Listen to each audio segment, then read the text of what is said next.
Boa noite para quem está chegando. Daqui a uns 2 minutos a gente vai começar a conversar. Boa noite, Gisele. Boa noite, Dominiquinha. Boa noite, Mônica, Gerson. Boa noite, Vicente.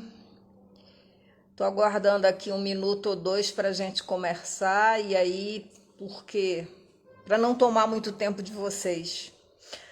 Boa noite, Ana. Boa noite, Sandro, Marilda. Oi, Dominiquinha, já te dei oi. Olá, Ana, Gisele, Mônica, Gerson.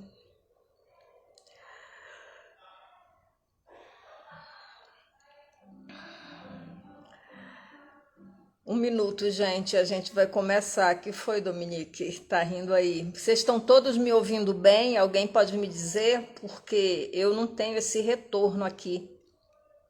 Eu não tenho aqui uma equipe, né, para fazer a maquiagem, me dar um retorno, um teleprompter, não tenho nada disso. Ah, entendi, Dominique. Ah, tá bom, Gisele. É porque eu não tenho como saber se vocês estão me ouvindo, né? E a gente sabe que às vezes esse som que sai do celular, que vai até o Instagram, não vai muito longe. Bom, gente, então vamos começar. 3 minutos, né? Acho que é suficiente para todos chegarem. E quem não chegar, assiste depois, porque eu vou tentar gravar. Vocês sabem que eu sempre digo, eu não sou boa com tecnologias, mas eu tenho me esforçado e estou aprendendo. Tá assistindo, Marilda, que bom. Bom, minha gente, essa live, na verdade, ela surge de uma proposta, né, que a Galeria Labirintos fez para os artistas, uma proposta para uma exposição presencial, onde a temática é Sou de mim o outro, né, a ancestralidade incompleta. Oi, Cris, boa noite. E por que nós pensamos esse tema? Eu quero começar falando disso, porque eu acho que é importante. Tem um historiador muito conhecido na área da história que eu falo, porque assim, história da arte, sabe? A história da cultura, a história econômica, a história política, ele é conhecido em todos os setores, assim. Ele vai dizer que tudo que o homem diz, tudo que o homem escreve, tudo que o homem fabrica, tudo que o homem toca, deve e pode, né, dizer sobre ele. Ou seja, como nós pensamos aqui de forma mais ampla, pensando em arte, eu comecei a me questionar como é que a gente pode pensar num material humano, que é uma criação humana como a arte, sem pensar na despolitização, boa noite, Luiz, na despolitização e na pouca responsabilidade social que dia a dia aumenta, né? Isso é não só no Brasil, aumenta no planeta. A gente precisa começar a politizar de novo a arte, a gente precisa de novo retomar essas rédeas, sabe? E pensar na responsabilidade que nós temos socialmente, porque nós não vivemos isolados, não é mesmo? Boa noite, Tito. Então foi pensando nisso que eu pensei, quem são os nossos ancestrais? Os povos originários, denominados indígenas, em seguida os africanos, que chegam no início, meados de 30 em diante do século XVI, né? 1530, 1550, por aí, os africanos chegam trazidos compulsoriamente, né? E da África.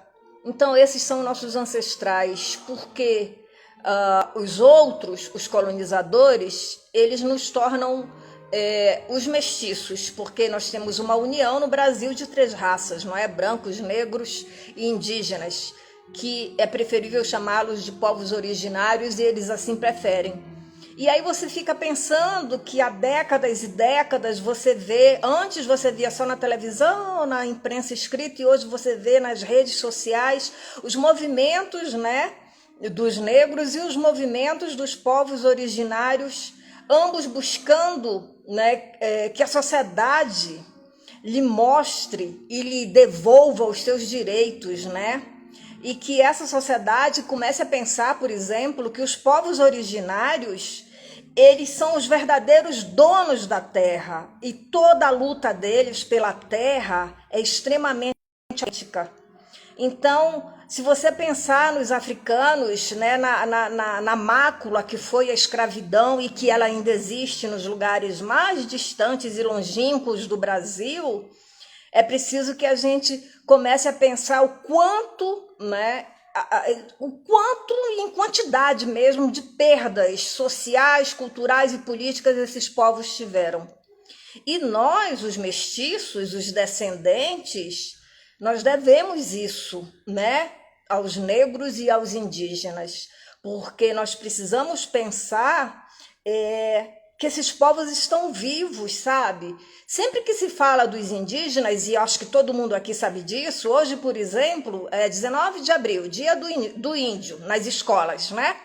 E as professoras, no geral, estou falando geral, não estou dizendo que são todos, pintam a cara das crianças e colocam um cocá. Primeira coisa, oi Nina, boa noite Jana.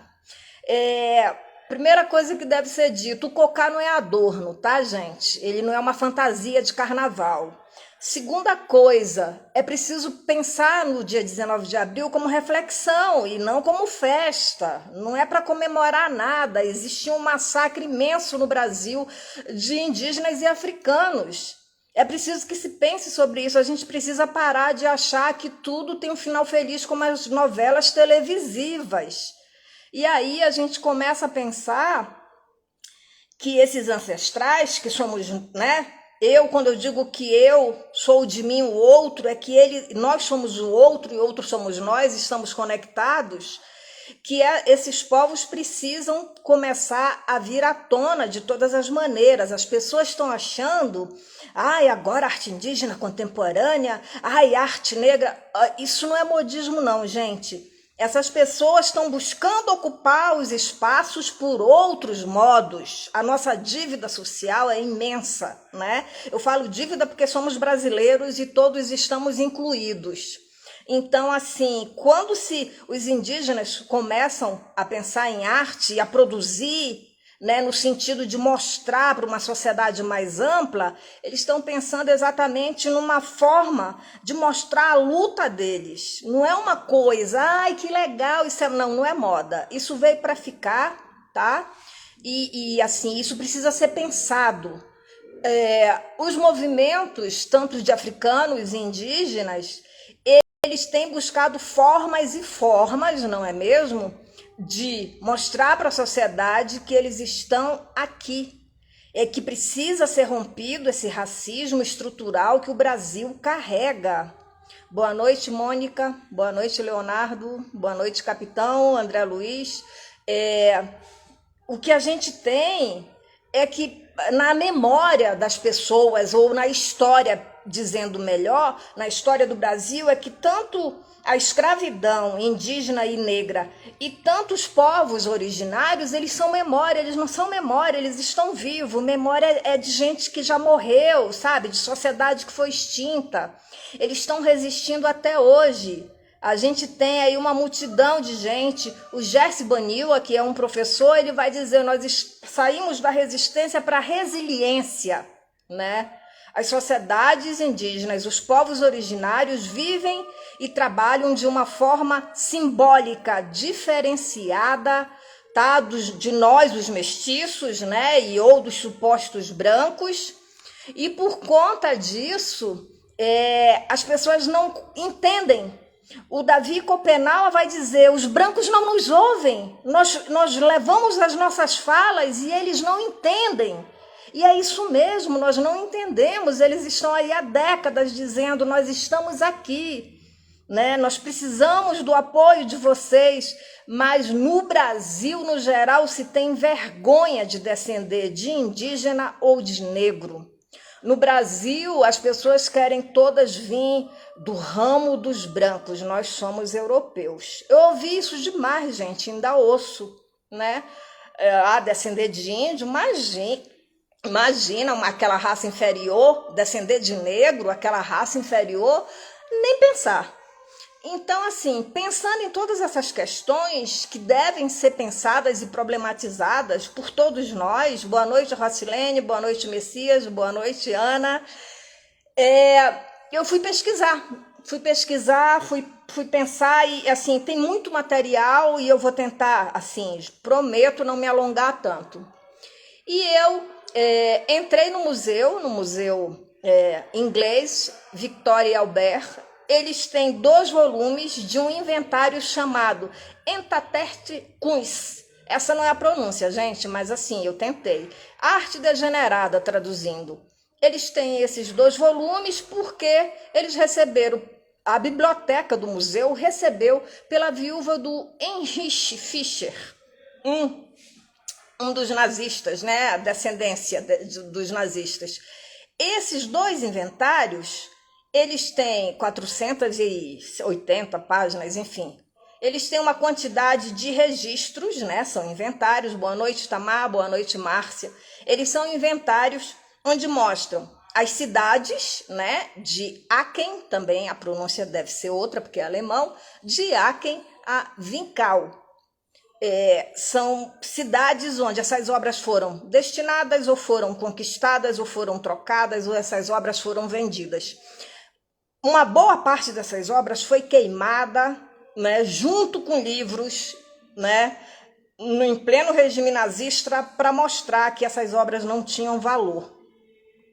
E aí, essa ideia de queimar, ela também é uma cortina de fumaça, literalmente, porque muitos militares do comando nazista ficaram com essas obras, gente. Eles sabiam que eram de grandes artistas, porque essas obras que foram conquistadas, inicialmente eram dos artistas judeus, mas depois elas se espalham, porque Picasso, por exemplo, né, Gauguin, Kandinsky, Paul Klee, Renoir, muita gente importante na história da arte pensou a arte de uma forma diferente. E para o regime nazista isso era considerado arte degenerada, porque não interessava a arte pura alemã.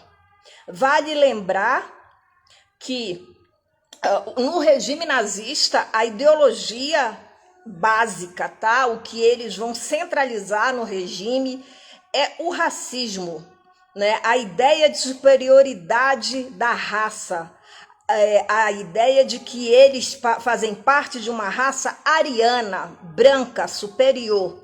E tudo que está fora disso, né?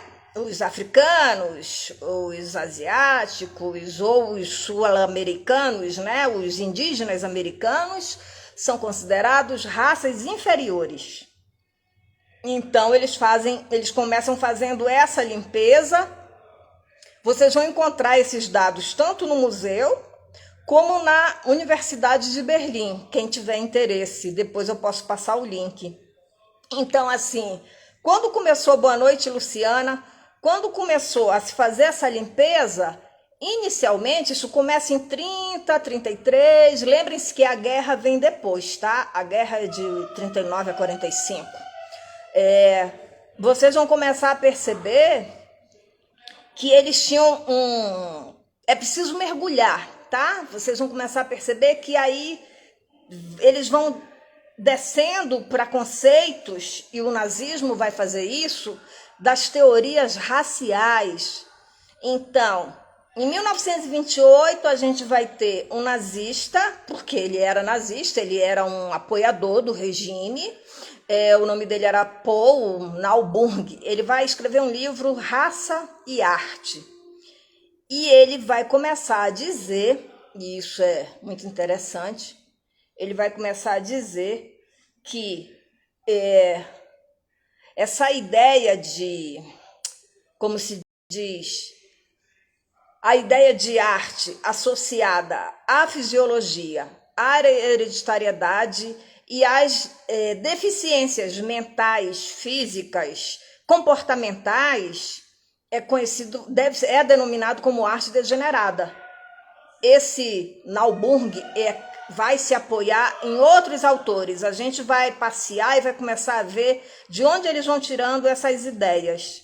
Então, assim, enquanto se pensa nessa criação artística, né, como uma arte degenerada porque ela não pertence à arte pura, a gente vai começar a ver que o nazismo, né, todo o regime, eles não vão só discriminar os judeus como raça inferior, eles vão também perseguir e matar os mendigos, os padres católicos, as testemunhas de Jeová, os gays, os protestantes, os artistas. Então, assim, a caça às bruxas não se detém, porque geralmente se pensa, os judeus, né, foram as vítimas. Claro que foram as vítimas, foram também as vítimas.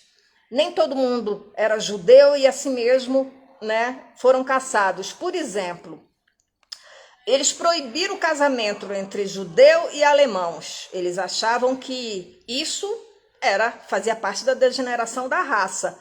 Então, assim, não se pode pensar em cruzamento, e essa era a palavra usada, entre um judeu e um ariano, porque isso vai manchar a raça superior. E essa ideia, ela vai ficar muito tempo, mesmo pós-nazismo, e ela também vai atravessar o oceano, ela chega ao Brasil e chega com as teorias raciais. Então, assim, o que a gente precisa ter claro? Se vocês buscarem por documentos que lidam com esses assuntos, se vocês buscarem por arquivos históricos e de arte, vocês vão começar a perceber, primeiro, esse pensamento é etnocêntrico, tá? Etnocêntrico, imperialista e colonizador. O que é o etnocentrismo? Assim, basicamente, gente, é aquele que vê os seus valores culturais como os únicos valores. Ou seja, eu sou alemã e os meus valores são superiores. Os outros não existem. Então, é um etnocêntrico, né? Imperialista porque vai se expandir pelo pensamento colonizador e vai chegar, né, ao Brasil. Na verdade, chega antes, né? Mas eu tô só para a gente fazer começar a amarrar os nozinhos aí, porque parece que a coisa começa aqui, mas ela começa muito antes. A gente tem uma outra pessoa muito importante que vai discutir essa ideia de arte degenerada ou de degeneração, raça, tá? Doença mental e a ideia de infância da humanidade, que isso vai chegar até os povos originários. Existe um psiquiatra que foi considerado criminalista, antropólogo. Ele foi considerado porque antes da ciência se conceber realmente como ciência, todo mundo, o cara nascia matemático, virava psiquiatra, sabe? Porque eles eram estudiosos, então eles iam construindo a formação deles e acabavam recebendo esses títulos. O Cesare Lombroso é extremamente conhecido, tanto na história quanto na arte, para quem pesquisa história da arte, porque ele começou a ver, e isso é interessantíssimo, né? Uma relação entre a produção dos doentes mentais, tá? Com os artistas, com a produção de arte. E aí você diz, como assim?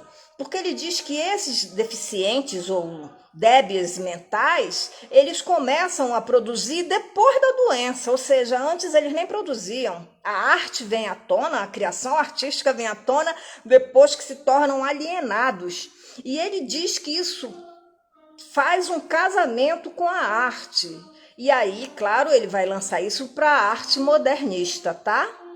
Então, assim, isso é muito complicado, né? Você associar isso à arte, porque é uma forma, na verdade, de ver a arte como uma coisa menor, especialmente se você pensar que a única arte possível e que não vai ferir, né, o sentimento do povo alemão é a arte alemã, é a arte branca. E logo em seguida a gente vai começar a ver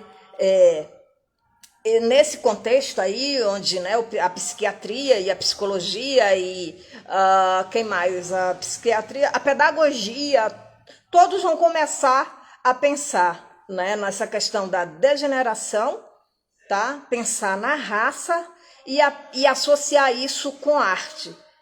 E isso vai se tornar um grande problema, porque como assim arte degenerada? Nós vamos ver aí nesse meio circular os nomes do Charles Darwin, que foi o criador, né, da teoria das espécies, que vê a evolução da espécie animal através da seleção natural, ou seja, o mais forte, aquele que consegue passar pelas mudanças, pelas dificuldades e ainda assim ele avança. Tá? Ele progride, porque vai se criar a ideia de evolução, vai associar isso à civilização, ao progresso. Aqueles que não fazem isso, eles permanecem na infância da humanidade. Então, nós temos o Darwin, nós vamos ver o Renan, o Le Bon, o Gobineau, são nomes e nomes que circulam, eu trouxe só os mais conhecidos, franceses e ingleses, e o Morelli, né, que era um franco-austríaco, que vai escrever o Tratado das Degenerescências. Esse tratado, ele vai, pode-se dizer assim, ele vai colocar de lado, tá, o conceito de evolução do Darwin e vai substituir por degeneração. Ou seja, se antes a espécie animal era pensada a partir de uma evolução, agora ela é pensada a partir da degeneração. Só que essa degeneração tem a ver com a hereditariedade, com transtornos mentais e degradação da raça.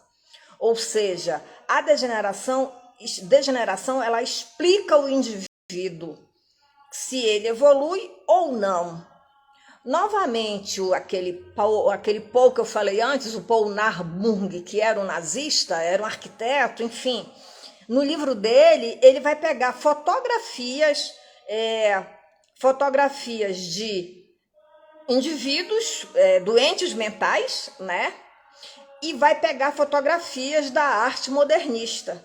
E ele vai tentar demonstrar, é claro, que essa produção é negativa, ela não avança. E ela é sintomática da degeneração racial, ou seja, o conceito ele vai e volta, né? E essa degeneração racial, ela precisa ser eliminada. Essa é o grande resultado, né? Depois de um diagnóstico de que artistas e doentes mentais estão no mesmo nível de progresso da humanidade, eles devem ser eliminados. O nazismo matou centenas de doentes mentais porque eles não serviam para a sociedade. E vale dizer e deixar isso claro que esses doentes mentais nem sempre eram doentes mentais. Eles foram levados aos hospitais só porque discordavam do sistema. Se todo opositor ao nazismo vai ser perseguido ou eliminado. Tem um exemplo muito comum na história da arte, que é do Paul Klee, e ele, vocês sabem, ele foi um grande artista, um grande pintor, e ele dando aula um dia, volta para casa, a casa dele está revirada. E aí ele vai questionar o que houve. Você está fazendo parte do nazismo ou você é contra o nazismo? E ele vai dizer, claro que eu sou contra isso, eu nem acredito que essa ideologia que está surgindo vai em algum lugar. E ele vai se surpreender que vai sim, ele vai ser demitido da Bauhaus, ele vai ser perseguido e ele vai inclusive adoecer porque ele fica extremamente deprimido. Então a gente vai perceber como essa ideia de degeneração e superioridade racial vai marcar a vida de centenas de artistas importantíssimos. Por exemplo, nessa ideia, que era uma ideia muito deturpada, né, de sociedade, de cultura, de arte, enfim, de pessoas, de indivíduo, o Gauguin vai ser considerado degenerado. Porque lembrem-se que ele Primeiro ele vai para a Bretanha, ele era um viajante assim, né? E ele vê aquela arte popular e adora aquilo. E depois ele começa a ir para o Tahiti, Polinésia, né, francesa. Ele é considerado um degenerado. Lembrem-se, quem conhece as pinturas dele vão entender bem o que isso representava para o nazismo. O Picasso, porque se apropriou, né, das imagens, das esculturas africanas e colocou isso nas suas obras. Estou dando exemplos, tem centenas aí. O Max Ernst, ele é um artista que vai começar a olhar os hospitais psiquiátricos para pensar na sua arte. E essas pessoas todas foram consideradas degeneradas, né? Artistas que não interessam para ninguém. Quando você vai ler o inventário, por exemplo, é surpreendente e doloroso ver que algumas obras do Picasso foram levadas para queimar. Gente, vocês estão ainda me vendo ou deu algum problema aí? Eu vi que alguém falou, olha, parou aqui. Boa noite, alguém está me vendo aí? Patrícia, boa noite. Maíra, boa noite. Nina, o que houve? Ninguém está me vendo? Alô, boa noite.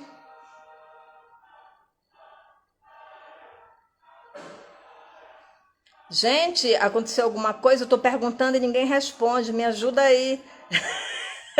Alguém me disse, olha, a live parou. Aí eu tomei maior susto quando eu li, porque como eu tô aqui pensando, eu só olho de vez em quando aqui para pensar, para olhar, para ver quem tá chegando. Ah, que bom, então vamos continuar. Eu tomei um susto, eu falei, eu tô falando sozinha. É que a internet tá muito ruim, né? Vocês sabem, não é de hoje que ela vai e volta, mas se vocês estão conseguindo acompanhar meu raciocínio, obrigada, fico feliz pela paciência. Vamos avançar. Eu estava aqui falando dos artistas considerados degenerados. Depois de passar um pouquinho pelo nazismo, que bom, Beto, que tá normal. A gente chega ao Brasil só para... É porque eu não gosto de fazer uma coisa linear, para a gente ir e voltar. O Departamento Estadual de Ordem Política e Social e a Delegacia de Ordem Política e Social, porque assim, em São Paulo era Departamento Estadual de Ordem Política e Social e em Pernambuco era Delegacia. Obrigada, gente, por terem respondido. Esses dois departamentos, conhecidos como DOPS, de 30 a 50, eles vão começar a fichar e a registrar os artistas que vão chegar ao Brasil. Vão chegar muitos artistas ao Brasil, porque o nazismo, muita gente pensa que começa com a guerra, o nazismo começa nos anos 20. A ideia começa a se espalhar pela Europa e vai crescer. Nos anos 30 ela vai ficando mais forte e aí vai. Com a guerra é o ápice, né, da toda a ideologia nazista.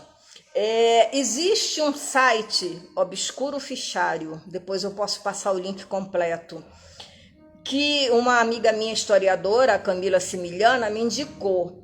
Lá tem diversos arquivos, gente. E o historiador Durval Muniz de Albuquerque Júnior, faço questão de falar o nome dele todo, ele é um historiador muito conhecido no Brasil, ele pesquisou todos os fichários e ele encontrou prontuários, né, de artistas brasileiros e estrangeiros que foram registrados por serem considerados uma ameaça à ordem social.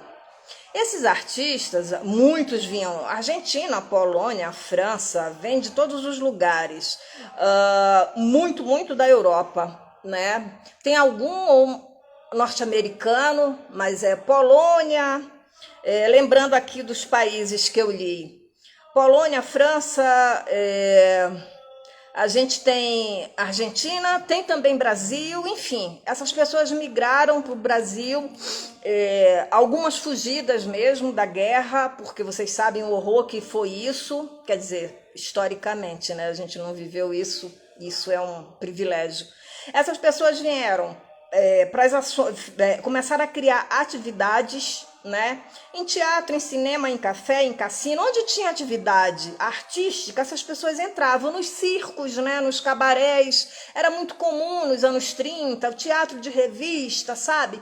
Inclusive pensando num teatro modernista, logo após, um pouco após o desenrolar, né? Na verdade, esse é o desenrolar da Semana de Arte Moderna, que o modernismo vem depois, né? E não nesse momento da semana. Essas pessoas que, claro, refugiadas de seus países, vão ser fichadas. Tem uma passagem muito interessante no arquivo que uma pessoa ri alto num evento e que tem um delegado lá, né? E ele ficha essa pessoa porque ela estava rindo alto. Isso era uma ofensa para ele. Isso incomodava a ordem que ele estava impondo. A maioria deles, lembrando, tá? Negros, judeus, ciganos, que também foram perseguidos pelo regime nazista. Essas pessoas, algumas vão ser presas e depois liberadas, mas o que é interessante é que eles procuraram formas, sabe, o tempo todo. Não foram todos, alguns foram deportados, outros sabe Deus o que aconteceu, mas vocês lembrem que a gente vai ter o governo do Estado Novo, do Getúlio Vargas, que vai abraçar, né, o nazismo. A gente tem aqui os integralistas que vão abraçar o nazismo. Essas pessoas vão perseguir os artistas. Então, essa coisa da perseguição, da arte degenerada, não fica só na Europa. Essas pessoas aqui também vão ser consideradas como raça inferior e artistas degenerados. E é impressionante, né? Como isso atravessou o Atlântico, como isso ficou no Brasil, e como isso foi esquecido da história da arte, né? Essa ideia da arte degenerada, sabe? Porque as pessoas acharam que ficou só na Europa e não ficou só na Europa, ela vem para o Brasil. Para pensar mais um pouco nas teorias, eu vou citar aqui o Georges Buffon. Era um francês. Ele vai criar o conceito de racialismo. Isso precisa ser pensado. Boa noite, Gustavo. Boa noite, Alisson. Porque a gente sempre confunde, estou falando geral, sempre que eu falar isso, né, é geral, sei que pessoas e pessoas pensam de forma diferente, isso é bom. O racialismo, ele seria um conceito criado pelo Buffon, tá? Onde ele vai dizer que nós somos descendentes de uma única raça, mas essa raça, com o tempo, ela vai se dividir, esse ancestral comum vai se dividir. E vamos ter variações. Essas variações vão ter a ver com a cor da pele, com a forma, né, o fenótipo, com o corpo. Por exemplo, o Lombroso, ele vai dizer que você pode descobrir um criminoso pelo tamanho do cérebro. Hoje a gente não consegue conceber como é que as pessoas pensaram isso, mas isso era uma coisa comum no contexto deles. Imagina, quem tem um cabeção como eu, estava morta, né, gente? Porque tem gente que tem um rosto muito fininho. Esse daí estava salvo. Os que tinham cabeção eram considerados criminosos. Eles não precisavam nem perder muito tempo. A polícia procurava esses criminologistas para discutir essa ideia, porque já sabia que um exame físico detectava um criminoso, sem saber das provas do crime. Isso é muito grave. Isso acontece muito na Bahia, sabe, com os africanos. Isso é uma longa história com Nina Rodrigues, que agora eu não vou poder falar aqui, porque não é o nosso objetivo. Então, qual é a variação desse tronco ancestral? É a cor da pele, primeiro, tá? E além disso, essas variações, além da cor da pele, da forma e do tamanho do corpo, né? Existe uma hierarquia. Essa hierarquia vai ser muito usada pelo colonizador. No Brasil, pensando no Brasil, na América, né? Que nem deveria ser América, mas é. As nações europeias setentrionais estão em cima da pirâmide.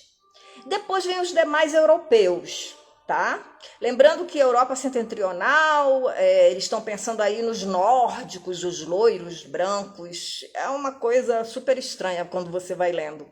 Depois vem a Ásia, depois África, por último, os selvagens americanos, que somos nós, né? Eu me considero uma selvagem americana, com muito orgulho, diga-se de passagem. E essa variação, tá?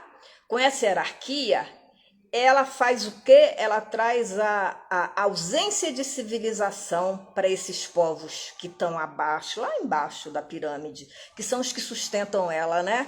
Até hoje.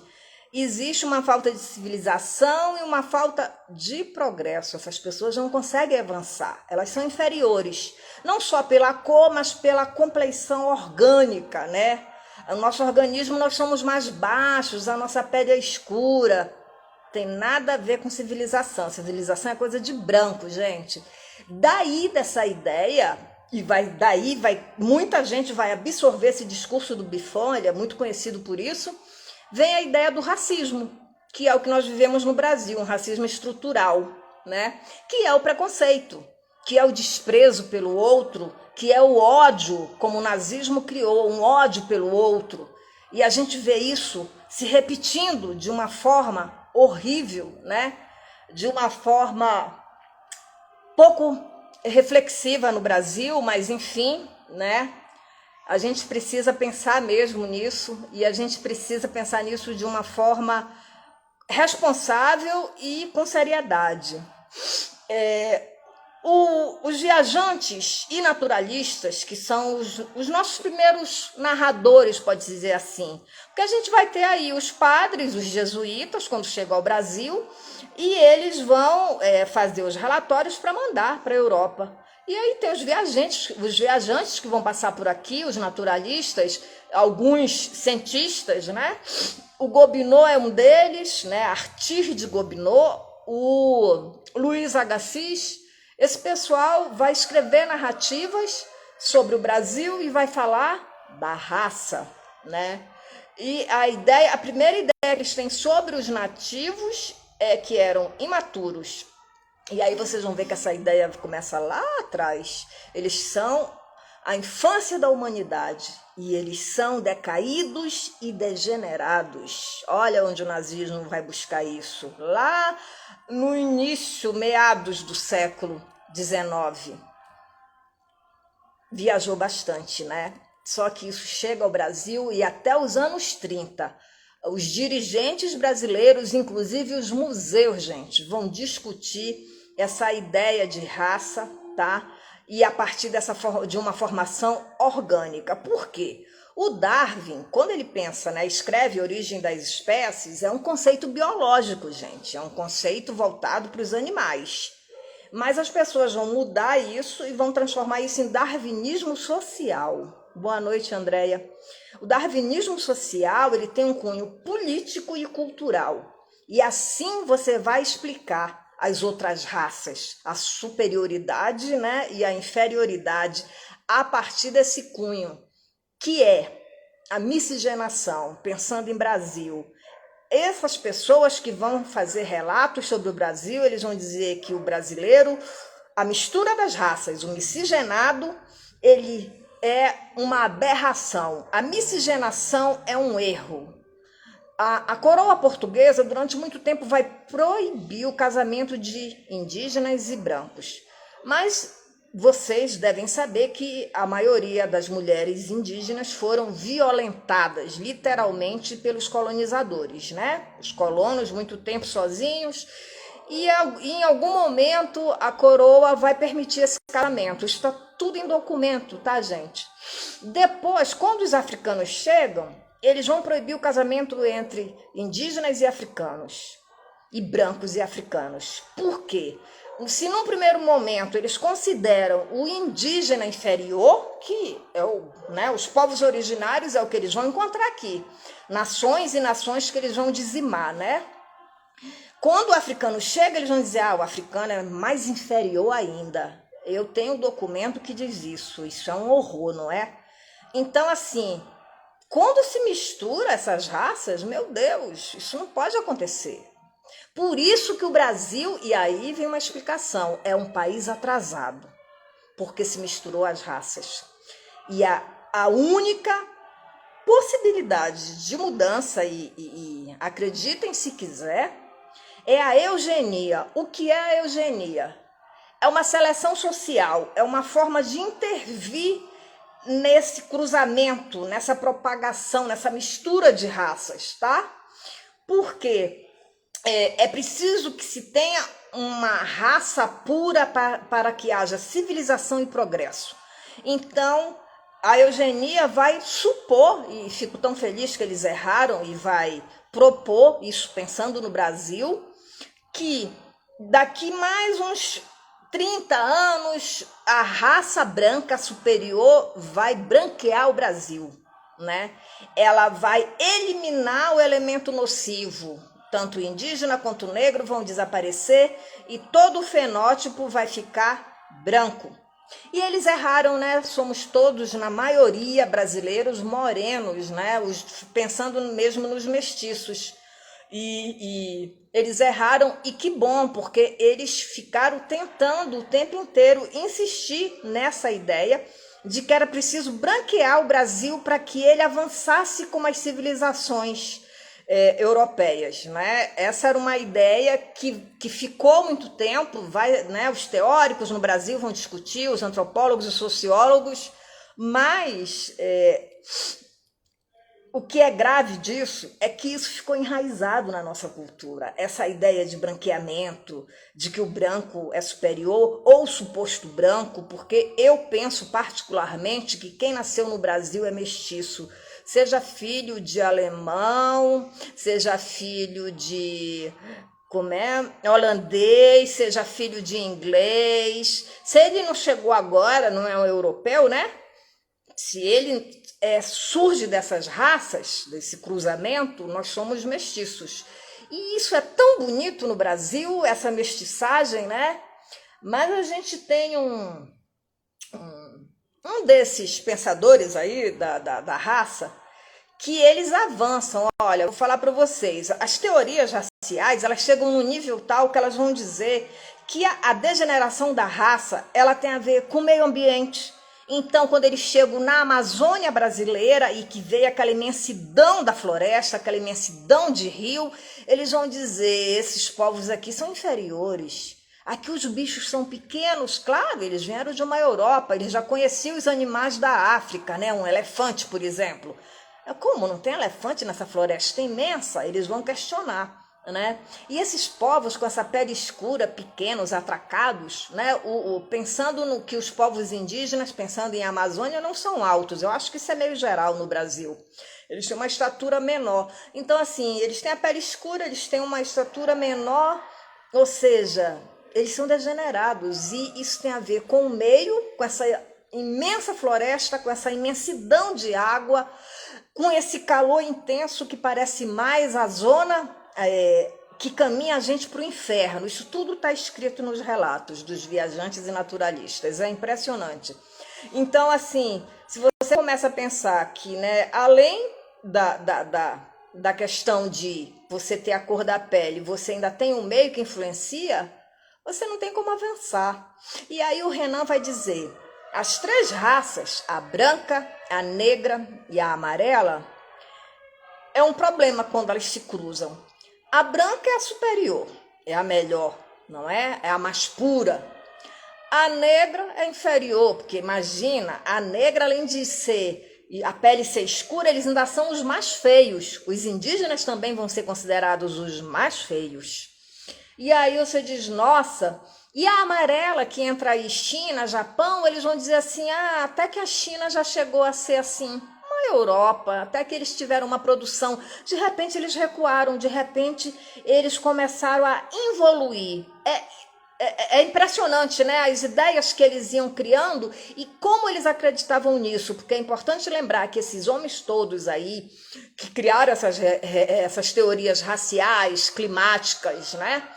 E determinismo geográfico, social, cultural, eles viveram o contexto deles, era o que se pensava na época. E quem vem depois, né, como os nazistas, como Hitler, que escreveu no livro dele que o massacre aos judeus era uma forma dele contribuir com a obra de Deus. Ele escreve mais ou menos isso no livro dele, Minha Luta, né? E aí eles acreditavam nisso, não sei se Hitler acreditava nisso, acho que Hitler era um psicótico mesmo, e ele fez isso por questões de crise econômica, que foi a crise econômica que começou a criar um certo ódio aos judeus, porque eram grandes banqueiros, industriais e etc. né, uma crise econômica financeira mundial naquele contexto e uma crise econômica e financeira no Brasil. Vocês podem fazer as pontes. São várias as pontes, não são uma, por isso que eu falei as pontes. Então, para o Renan, essas 3 raças, eles são incapazes de avançar, né? Eles são inferiores, não porque eles são incivilizados, imagina, é porque eles são, não é possível torná-los civilizados, ou seja, é um nível tal de inferioridade que eles nunca vão alcançar o progresso. Porque as grandes invenções humanas, das artes à indústria, são produto dos brancos. Eles escrevem isso está literalmente escrito. E é interessante que esses povos superiores, quando eles migram, né, quando eles vão para os outros países que eles vão colonizar, seja a África, seja a Índia, seja o Brasil, seja toda a América do Sul, o trabalho todo vem dos negros, dos indígenas. Ou seja, as criações não são deles. Eles passam mais tempo lendo dentro das suas barracas, dormindo, violentando os nativos a trabalhar ou produzir qualquer coisa. Então, assim, essa miscigenação, ela é decadente, como eu disse, ela é desequilibrada, ela é degenerada, e por isso a eugenia, ela vai limpar isso. Isso é uma higienização social, tá? E porque o branqueamento é uma ideia de higienizar socialmente a pele, não é? Você elimina o negro e o indígena, fica só o branco. Engano deles.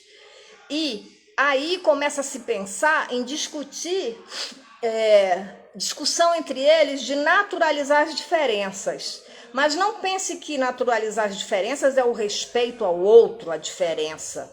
É porque eles não aceitam a igualdade, né? Brancos não são iguais a negros e africanos. Por isso que essa ideia de raça, e isso é uma ideia dos monogenistas, que surge de um único tronco, descendentes de Abraão, ela não existe, né? Existe um ancestral comum que vai se dividir, e aí entra as raças puras e impuras, os superiores e os inferiores, os civilizados e os incivilizados, os perfeitos e os imperfeitos, os desenvolvidos e os não desenvolvidos, os atrasados, os fortes e os fracos, os maduros e os imaturos, porque no Brasil estávamos ainda na infância da humanidade quando os europeus chegam aqui. Os bonitos e os feios, nós somos os feios. Essa imensa produção de ideias e que vai crescer e vai ficar muito tempo, né? Que vem da Europa e Estados Unidos e chega ao Brasil, ela também, além de pensar, de ver os modernistas europeus como degenerados, aqui no Brasil vai se ver os modernistas como degenerados também. Essa ideia chega, inclusive, a uma obra da Anita Malfatti. Então, assim, o que a gente tem aí é todo uma ideologia, na verdade, né? Que cumpre com o que promete, ou seja, dominar, colonizar, criar um pensamento único, homogêneo, um pensamento que vai permanecer e que vai transformar na base, pensando no Brasil, né, do Brasil, que é o racismo estrutural, com os seus povos, com os verdadeiros donos da terra, com os africanos e indígenas. Por isso, a Galeria Labirintos pensou em fazer uma proposta para os artistas, para que eles pudessem pensar o que é a arte degenerada para eles, né? Porque somos mestiços e, lembrem-se, somos desequilibrados, decadentes e inferiores. Somos aquilo que não interessa socialmente. E é muito interessante a gente pensar, né, como esses elementos entram numa criação artística. Eu acho isso fabuloso. Eu queria sugerir para vocês 2 documentários e um filme Mas antes da gente abrir para as perguntas, porque assim, acredito que vocês devem ter perguntas, eu trouxe uma lista e mais um pouquinho de paciência para eu ler, que são pessoas que estão aí ativas, que estão aí buscando dias melhores, que estão buscando criar uma brecha, romper com esse muro desse racismo estrutural, sabe?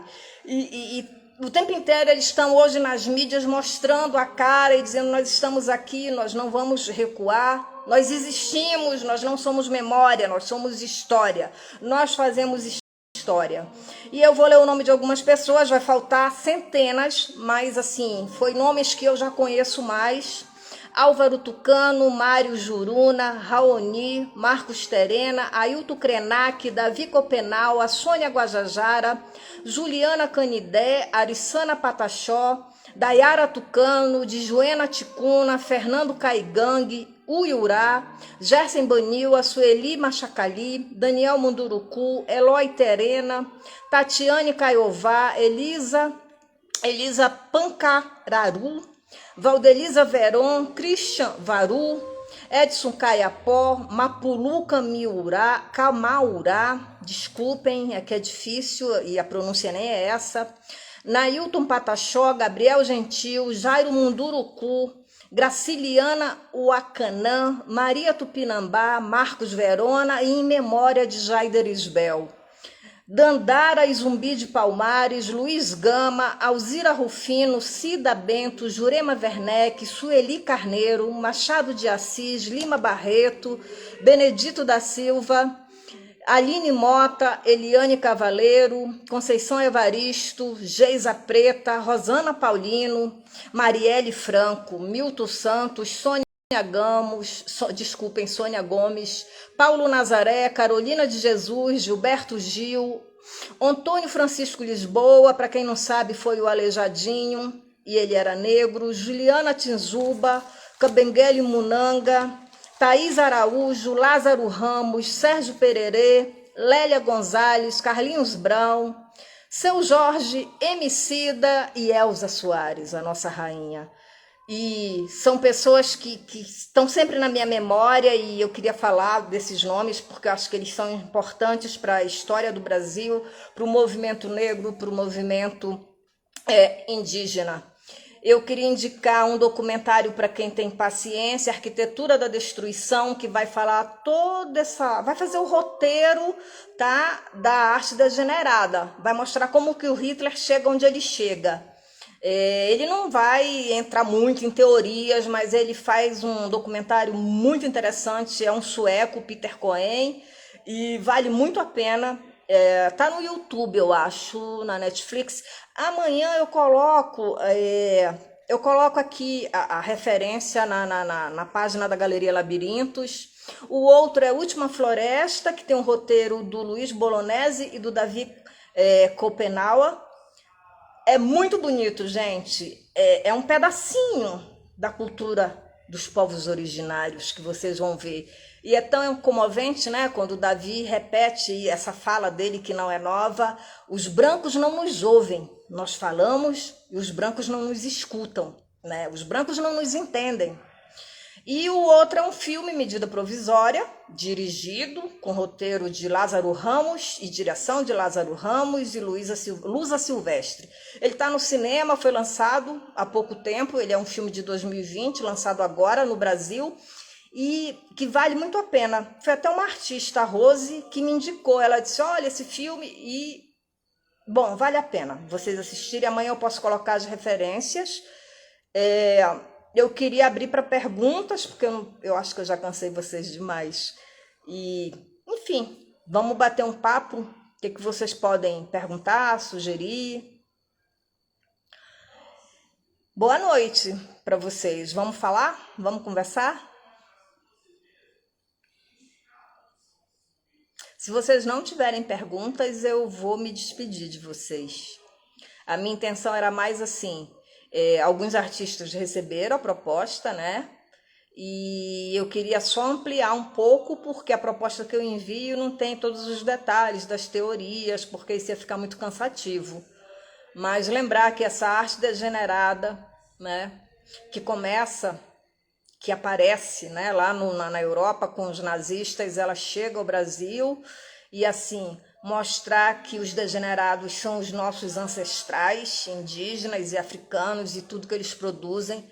Lembrem-se que durante muito tempo, e algumas pessoas ainda falam que a produção tanto dos africanos, quando eles chegam à África, era artesanato, quanto dos povos originários, né, dos indígenas, quando se chega no Brasil, é artesanato. Eles não produzem arte. Imagina, eles nem sabem o que é produzir, eles nem sabem o que é civilização. Então, assim, acho que isso precisa ser pensado, isso é uma provocação mesmo. Acho que isso faz parte dessa ideia que eu falei no início, responsabilidade social, politização, sabe, nas artes.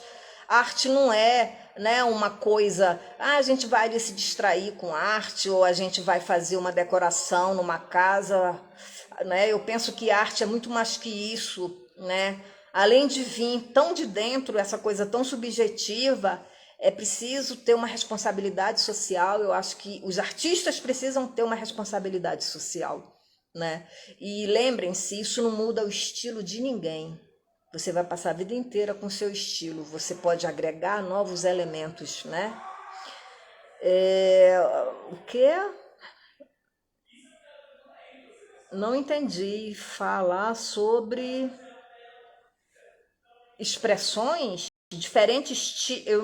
Eu acho que cortou a pergunta. Artística que mais chamar a atenção. Eu acho que sua pergunta cortou. Não sei se você está falando da arte degenerada na Europa. Se for, né, a gente vai ter aí. Tem uma lista imensa, mas eu não quis trazer. Como eu falei, os artistas que colocaram elementos, né? O próprio. Que eu adorava também, era um grande artista. Matisse, ele também vai trazer essa coisa da África, ele também vai ser, né, eliminado por isso. Você está falando da performance. Hoje, por exemplo, quando usamos a performance, não entendi. Tá difícil a internet aqui. A sua internet tá difícil? É porque parece que sua pergunta tá cortada. E aí eu não consegui. Em que sentido você está falando da performance e em que sentido você está fazendo as relações com a arte degenerada? Porque assim, a performance ela é muito recente, né? Se a gente pensar em história da arte. E aí, que tem uma proposta inicial aí de artistas circenses e do cinema, né? E depois ela começa a entrar nas artes. E a performance ela é importantíssima, né? Se a gente pensar numa forma de expressão tão espontânea e tão importante como a performance que a gente tem hoje inúmeras, né? Eu vou dar o exemplo de um artista mineiro que é o Paulo Nazaré, que ele tem performance assim muito criativas, né? Muito, como se diz, muito bem articuladas politicamente. E aí você quer que eu fale de performances teatrais. Olha, eu não tenho muita leitura de performance teatral, mas posso falar assim de um teatro que foi muito perseguido, ou do Rei da Vela, por exemplo, né? Que entra aí nesse período modernista e que as pessoas ignoravam. Quando se pensou em fazer um teatro mais popular, a elite ignorava. Isso não tem valor artístico, né? E colocavam isso como uma coisa menor e colocavam que o teatro tinha desaparecido aí nesses anos 30 em diante. O teatro tinha desaparecido, porque agora teatro popular não interessa para ninguém. Esses artistas que vão ser perseguidos lá, que são fichados no DOPS lá de Pernambuco, eles estavam muito no teatro, nessa coisa da performance, e as pessoas achavam que aquilo nem era teatro, sabe? Eles, inclusive, supunham, né, ou insinuavam que as mulheres que estavam no teatro de revista ou nesse teatro popular eram prostitutas, que elas usavam o teatro como disfarce, né? E aí, por isso essa ideia exatamente dos cabarés, né? Porque os cabarés faziam, os artistas iam muito para os cabarés, né? Os travestis, os gays, né? Os transformistas, faziam aqueles espetáculos magníficos, né?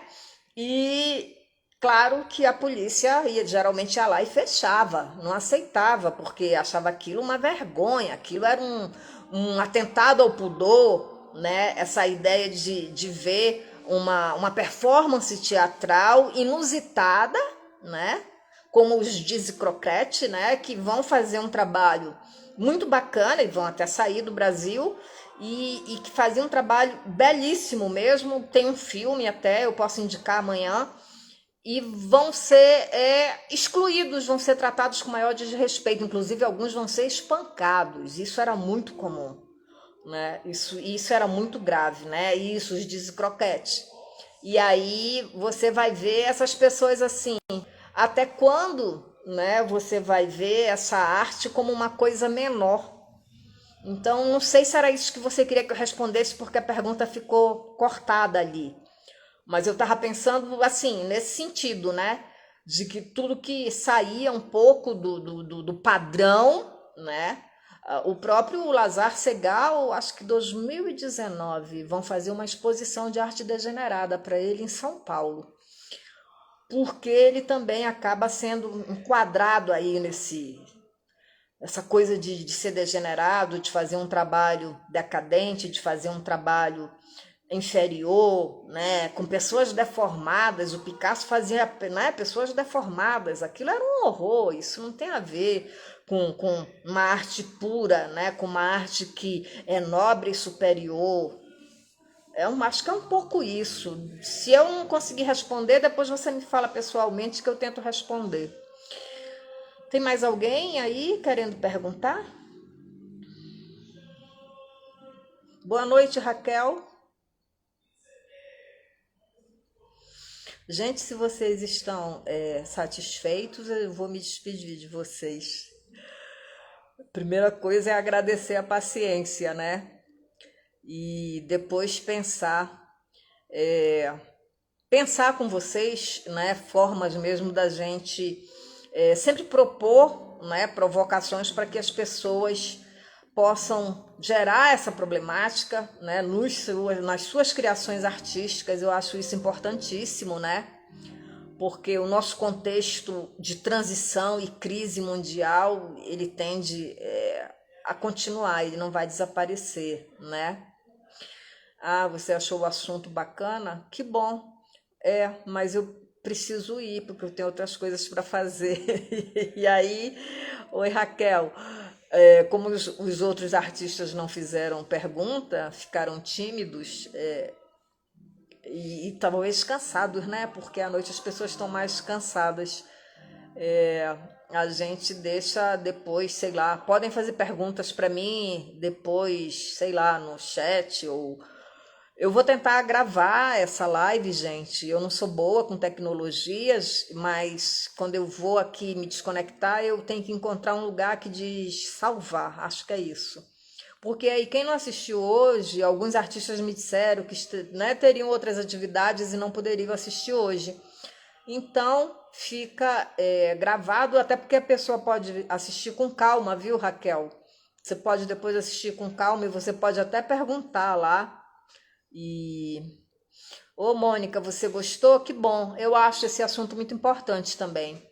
Acho que a nossa atualidade, né, a nossa contemporaneidade mundial está exigindo muito de nós, porque a gente está num contexto muito complexo, né? E eu acho que a arte faz parte disso, ela não está excluída, e penso que a arte precisa colocar isso, sabe, para fora. Os artistas, né, seja na escultura, seja na pintura, no bordado, na performance, sei lá onde, mas colocar isso. A gente precisa pensar. Outro dia eu falava isso com uma amiga.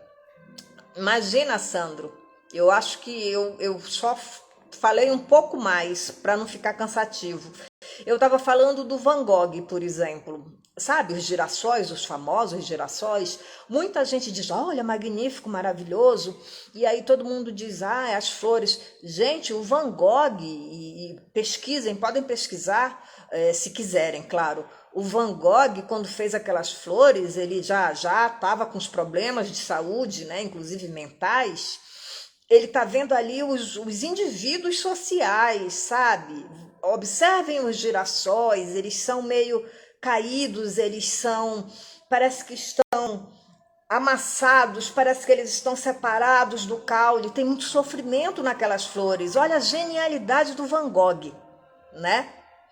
Então, assim, essas coisas precisam ser pensadas na arte. Você pode criar uma flor de uma forma tão genial, não é mesmo?